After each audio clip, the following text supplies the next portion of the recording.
Meika Jordan, called Pika by her family, was born on December 11, 2004, to her mom Kyla Gutman and dad Spencer Jordan. Meika was described as a vibrant and very wise beyond her years. She was a little princess who loved pink and anything girly, and yet also the outdoors, and was what some referred to as larger than life. She was certainly a cutie patootie with wavy blonde locks and symmetrical features predicting some serious good looks in her future. According to her aunt Chanel, quote, she was a shining star who could light the darkest night. She had a vivid and wild imagination that could take you to worlds you'd long forgotten since becoming an adult. Her grandpa Ken Jordan said that Meika definitely had the power to change the world one day. Always compassionate and loving towards her younger siblings, she, like many a little girl, and this big girl, loved ladybugs and kept a jar of them in her room, but worried they needed to be outside free, so she released them. In 2009, her parents separated, and her and her little brother Levi, who was 2 years her junior, started to split their time between her mom and dad's places. Mom Kyla became Kyla Woodhouse when she married Brian Woodhouse, and Spencer moved in with Marie Magoon. Now, I'm not sure if they were ever legally married, but they lived together. According to court documents, there were 2 other younger children at the home of Marie and Spencer's as well, but it's confusing as to whose biological children they were. Kyla and Brian had 3 more children together, Dominic, Zachary, and little sister Rebecca. So as far as I understand it, it was only Levi and Meika that went back and forth between Spencer and Kyla's homes. During the week ending November 11th, which was the Friday that week, Meika was 6 and Levi was 4. Meika and Levi were at their dad's place, Spencer and Marie's.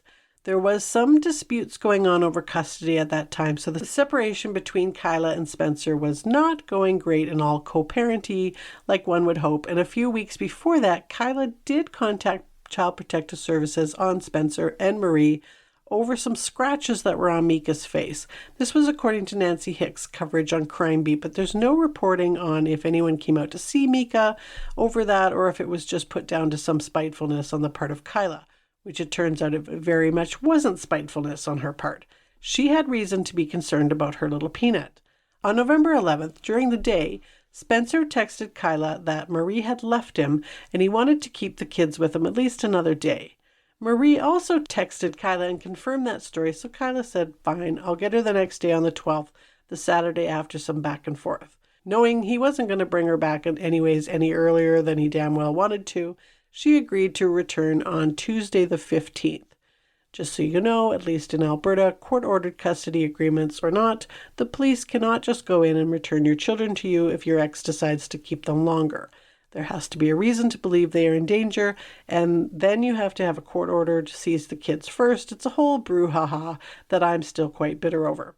Anyways, Kyla likely found this out the hard way and figured that she was kind of at his mercy when he was going to bring them back, so she might as well just play nice about it, even if she was concerned about the care she was getting there. Plus, there was supposed to be a custody review hearing on that Tuesday anyways. Then, on the evening of November 13th, 2011, at 7:18 p.m., so the Sunday, a breathless and panicked Marie Magoon called 911 from her home in the neighborhood of Temple in the northeast section of Calgary to report that her daughter, little Meika Jordan, had just fallen down the stairs and wasn't conscious and didn't appear to be breathing. Meika's little 3-foot 10-inch, 46-pound body was found by first responders at the bottom of a flight of stairs of about 8 carpeted stairs that went from the main level by the kitchen to the downstairs main living room, a few feet away from the bottom step. She was dirty, her hair was matted, she was covered in bruises, and in full cardiac arrest. Not breathing, no pulse. They also said that she was a bit sweaty, like she had been running or something before she fell. She was rushed to the Alberta Children's Hospital and put on life support because she wasn't breathing on her own. When taking a closer look, her hair wasn't just matted, but it was actually broken off in some places and whole clumps were missing. There was also a filthy bandage on her hand that covered a horrendous 3rd-degree burn on her left palm. Dr. Guilfoyle, who treated her in the ICU, said, quote, I have never seen a child with so many bruises in my career, and so I was very struck by that, and they were over parts of her body that are not typical for bruises for children, end quote. Now, I'm going to warn you that things are going to get really, really ugly here when I describe in detail for you the injuries found on this little peanut when they did a CT scan on her. She had a torn liver and an injury to her pancreas that would have required enough force on the abdomen to essentially push the bowel out of the way and crush the pancreas against her spine. She had a bilateral subdural hematoma, and cerebral brain swelling indicated at least 5 separate and distinct blows to the head, 1 in the center of her forehead, 1 by her left ear, and 2 at the back of her head. Another doctor, Dr. Mahoney, said that, quote, "It looked as though she had been beaten up. She had inflicted injuries all over her body. I have never seen anything like this before. The staff who cared for Meika that day hadn't either. Certainly, this was the worst case of inflicted injury I have ever seen," end quote. She also had a torn frenulum and upper lip, usually the result of a smack on the mouth. In his interview on Bend, Don't Break, Constable Glenn Fenimore describes seeing Meika's injuries as traumatic for him and still gets emotional about her. So, probably not a fall down 8 carpeted steps. Unfortunately, she succumbed to her injuries the next afternoon at 1:47 p.m. on November 14, 2011, and was declared deceased. Homicide detectives do not hesitate to bring in Marie and Spencer for questioning to find out who in the holy hell did this to this child. They both denied having anything to do with her injuries and insist it was a fall down the stairs. In fact, Marie had the audacity to say in her interview that children are my passion. Detective Dave Sweet was the one that interviewed her and said that there was no way that the injuries she had were not a result of a homicide, but she just denied it all. "I did not do this, and you're wrong. I never hurt her. Trust me, I never have." Now, us and the police and doctors and anyone with any amount of sense knows that their story is complete bullcrap. Brian, Meika's stepdad, describes not abuse, but torture, and wonders what could a 6-year-old do to deserve that and even make you want to hurt her to that degree. But Spencer and Marie are sticking to their story, and the only other witness to what happened that day to Meika is Levi, and he's 4 and terrified, and they aren't going to badger another little peanut. So the only other thing they could find was that on the 10th of November, Marie's Google search history included taking care of a burn, and on the 12th she called HealthLink, which is a number here that you can call and get medical advice from a nurse, and the recording of that call, which I've heard, is a bit ridiculous. Marie tells the nurse that she burnt her hand on a hair straightener, and the nurse is like she was curling her hair, and she's 6, and Marie says no, she caught her playing with it. Anyways, she tells the nurse that the burn is like a bubble and has turned white, but isn't causing her any pain. And the nurse is like, that's impossible. A 3rd-degree burn turns white and is incredibly painful. So investigators believe that this burn happened a few days before she died and was sinister in nature, and likely the reason they texted Kyla their story about wanting to keep the kids a little bit longer, because a burn would cause questions. A funeral was held for little Meika with a small white casket and pink balloons, and Meika's obituary read in part, "In honor of Meika, we ask those attending to please dress in your party wear. This is Meika's party. Wear your bling." And over 130 people did just that to show their support for the wee lover of ladybugs and larger-than-life Meika Jordan.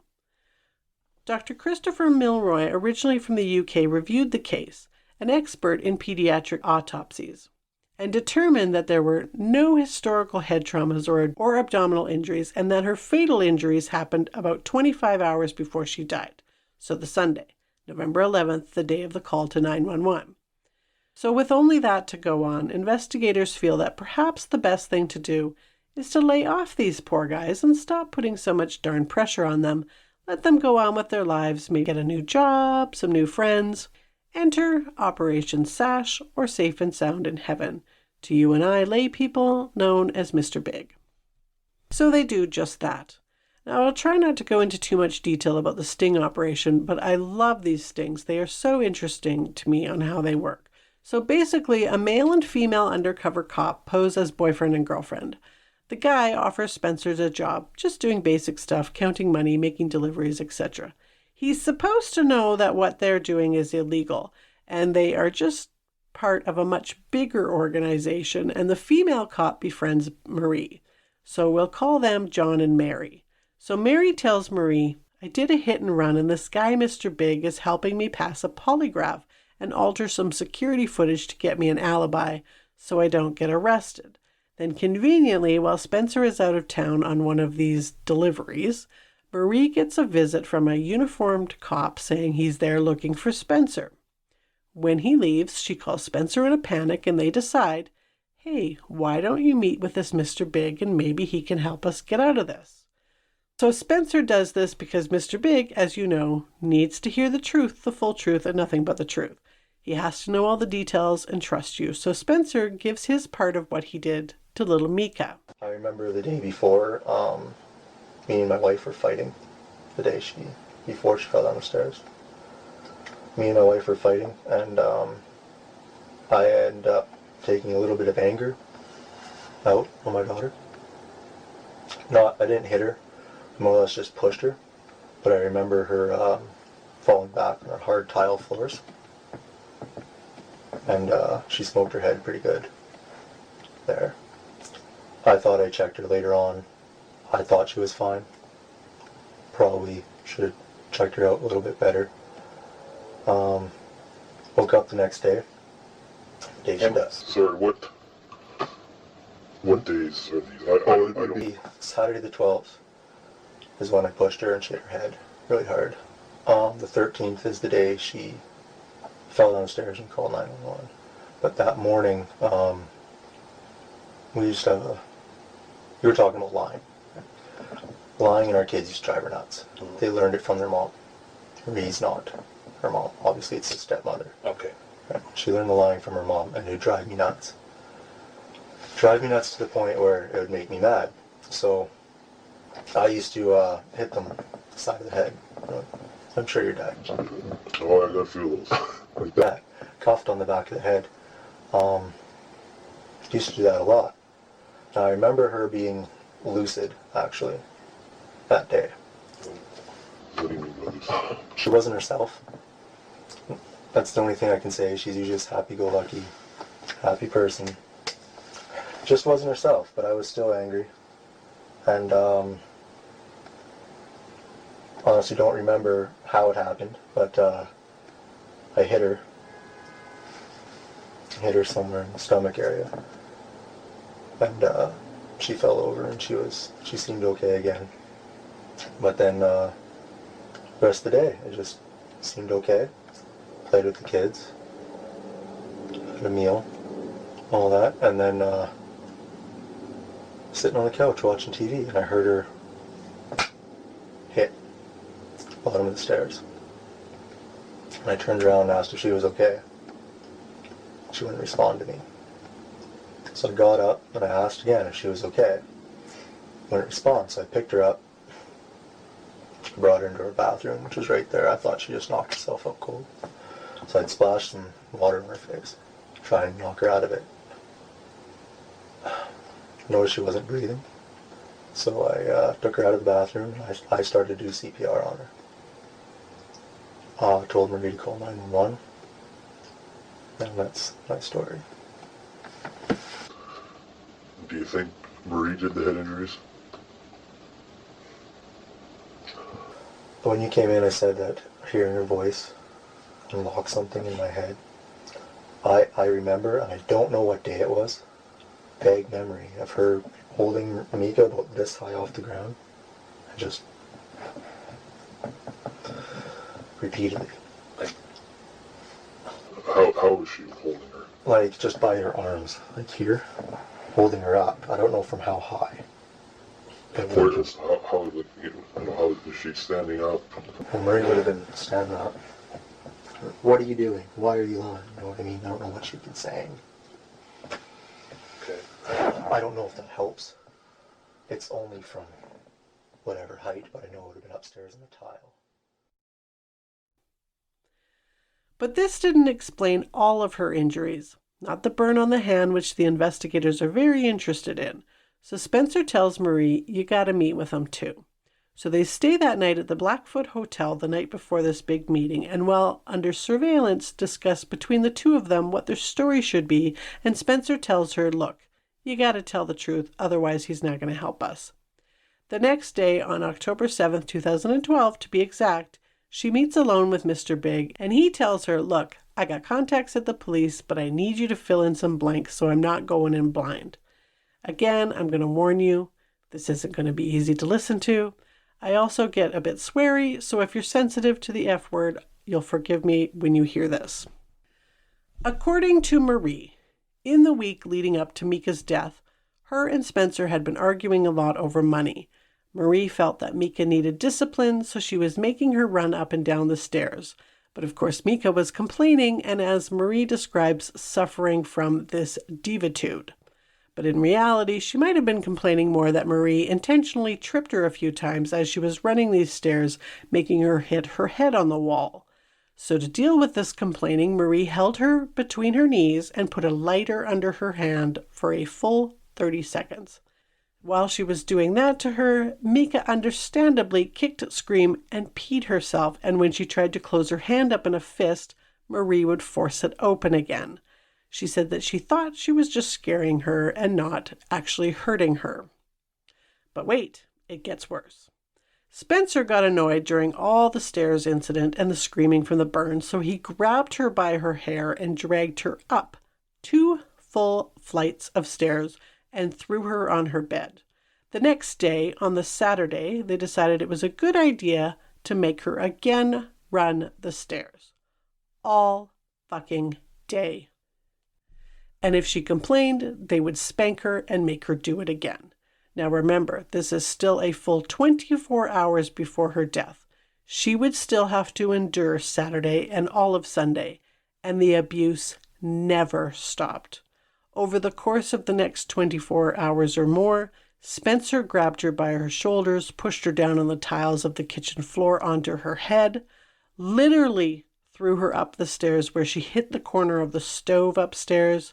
She said that Spencer grabbed her by the ankles and dragged her up and down the stairs to show her how to do it.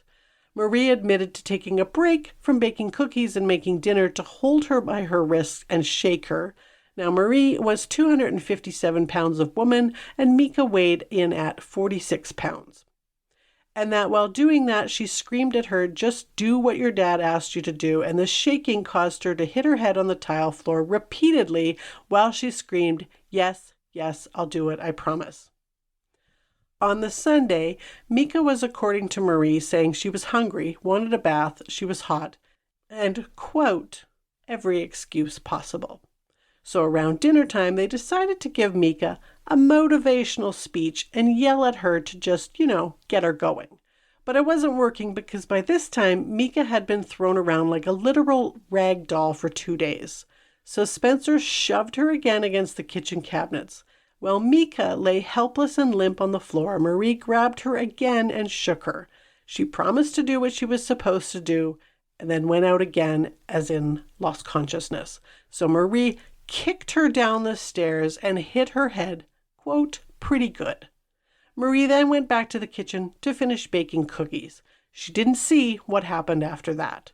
Now, I don't have the full Mr. Big confession tape, but here is a snippet so you can hear this asshat's calm voice as she describes part of what she did to this poor little peanut. And I was just shaking her more in the sense, but fast. Repetitively, fast. I can't tell if her heart's working, Kyle, I don't know. And I was just like, why can't you just do what your dad asked me to do instead of putting both of us in trouble? So I didn't want to deal with her, and Spencer was mad, and he wasn't gonna let go. I was standing on top of her, holding her hand, and I just got mad, and she was like, that she touched her shoulder. So it was kind of just, why can't you do it? Her neck was, it happened once, but it was a repetitive thing, a repetitive hit on the tile. I was just standing on top of her, holding her hand, and kind of more of got getting mad and shaky. You know what I mean? She suffered the burn of her hand on Thursday, which I called her email about that.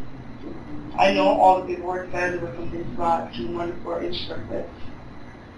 Spencer and I have been saying a straightener, but it was really a lighter.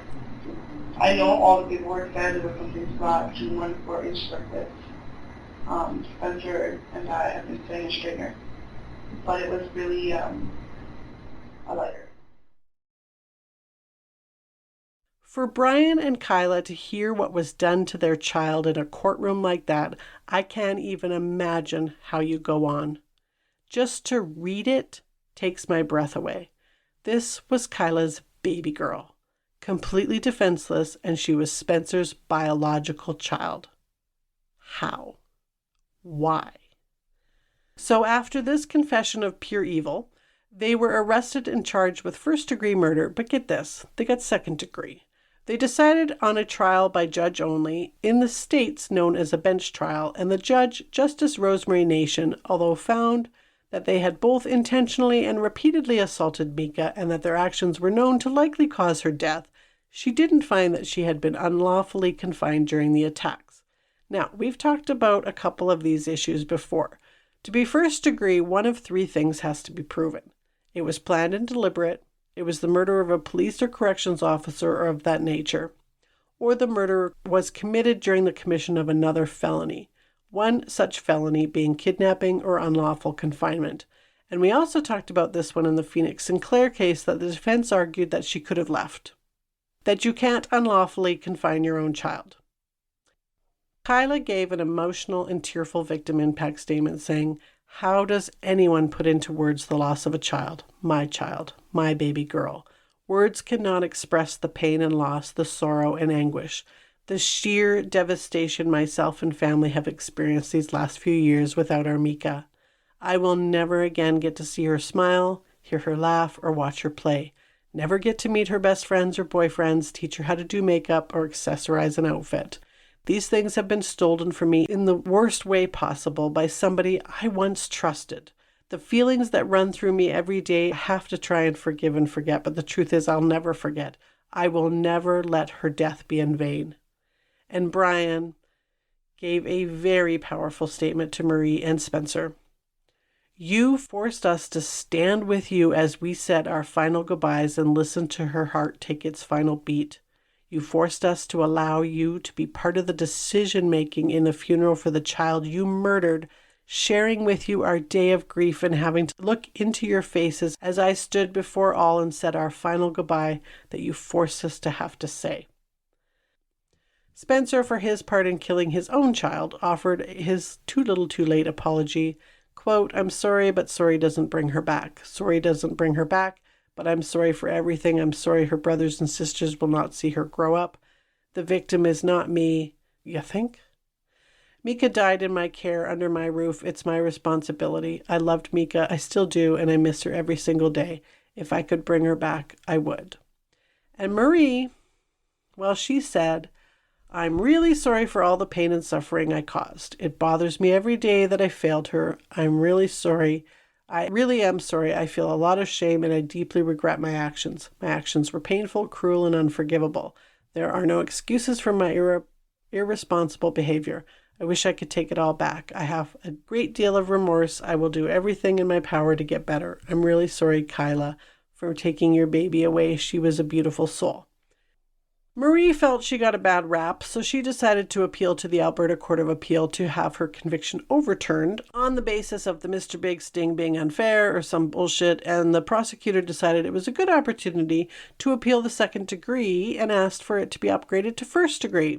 And the Alberta Court of Appeal said yes, determining that the trial judge, Rosemary Nation, adopted an unduly narrow definition of confinement as she interpreted the Phoenix Sinclair case as children are always confined, which lessened the need for unlawful confinement to have a physical component. She focused too much on the fact that they were legal guardians and that there was lawful confinement, but the Court of Appeal determined that their actions were so far out of what is parenting that it was ludicrous to even go there. So there was no need to draw a line demarking where the lawful confinement by a parent or guardian ends and the offense of unlawful confinement begins. Basically, the actions of Spencer and Marie crossed that line so far it was beyond comprehension. So they changed their charges to first degree, adding to their ineligibility for parole and providing a small measure of justice for Meika and her mom and stepdad and siblings. And Marie still didn't think this was fair and took it to the Supreme Court, and after waiting on pins and needles to see if they were going to be denied justice, Kyla and Brian were elated to hear that the Supreme Court of Canada upheld the first-degree ruling,